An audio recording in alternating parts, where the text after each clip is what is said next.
दुई मे 2026 शनिबार राति म्याट्रिक्स फाइट नाइट 18 को यो भिडियो त तपाईँले हेरिसक्नु भएको होला।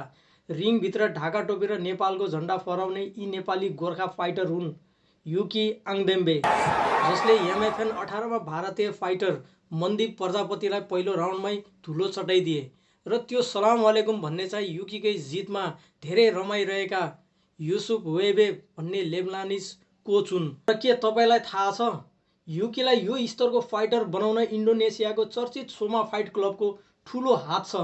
उनलाई खतरनाक स्ट्राइकिङ सिकाउने कोच हुन् युसुफ वेबे र हेड कोच हुन् माइक सोमा, जसको कडा ट्रेनिङले आज युकीले अन्तर्राष्ट्रिय मञ्चमा नेपालको नाम उच्च राख्दैछन्। यो ऐतिहासिक जितको लागि युकीलाई धेरै धेरै कङ्ग्रेचुलेसन छ। आउने भविष्यमा नेपालको नाम अझै उच्च राख्नुहुन्छ भन्ने विश्वास लिएका छौँ। धन्यवाद।